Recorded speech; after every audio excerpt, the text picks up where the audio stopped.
Ustadz, umur berapa minimal seorang anak boleh jadi imam? Nah, ini memang sekarang ini semuanya harus berlatih jadi imam, Bapak Ibu sekalian ya. Bapak yang tidak biasa jadi imam, ayo latihan jadi imam. Anak-anak sorong jadi imam. Usia berapa minimal? Hadirin yang dirahmati Allah Subhanahu wa taala. Tidak ada usianya anak-anak itu. Berapa minimal? Kalau perintah sholat kan minimal dilakukan di usia 7 tahun. 7 tahun ajarkan sholat. 10 tahun tidak sholat berikan hukuman. Sementara kalau kita baca hukum-hukum agama, persyaratan taklif itu dibebankan kewajiban itu nanti setelah dia balik. Apakah ada anak 7 tahun balik? Tidak ada. Terus kenapa kita perintahkan 7 tahun harus sholat? Itu diajarkan mulai 7 tahun, dibiasakan dengan harapan setelah besar nanti dia terbiasa sholat. 10 tahun tidak sholat, berikan hukuman. Apakah 10 tahun sudah balik? Belum tentu. Tetapi tanggung jawab orang tua boleh memberikan hukuman kepada anak 10 tahun yang belum sholat. Mempersiapkan dia ketika dia sudah balik biasa nih. Nah ini hadirin yang dirahmati oleh Allah Subhanahu wa taala. Jadi berapa tahun minimal tidak ada.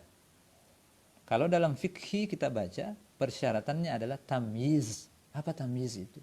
Anak itu paham hukum-hukum salat. Kalau dia takbir apa lafaznya, setelah takbir baca apa, terus ruku baca apa, sujud baca apa, dan seterusnya sampai terakhir. Dia paham. Dia tahu gerakannya dengan baik, dia paham, dia mampu baca bacaannya dengan baik. Ada hafalan-hafalannya. Maka anak seperti ini bisa kita jadikan imam, apalagi imam salat sunnah, misalnya salat tarawih, boleh. Nah, contoh, imam tarawih anak-anak usia 7 tahun, bacaannya bagus, indah, boleh, sah enggak? Insya Allah sah, asalkan dia tamyiz, mampu membedakan mana yang boleh, mana tidak boleh ketika kita salat. Dia paham. Ya kira-kira begitu Pak. Jadi bisa kesempatan ini kita berikan kepada anak-anak kita untuk berlatih jadi imam ya.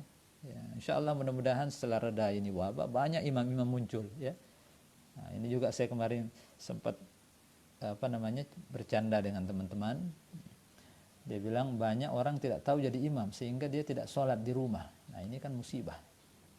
Bapaknya tidak bisa jadi imam, anak-anaknya juga tidak bisa jadi imam. Jadi musibah. Ini baru di dunia Pak.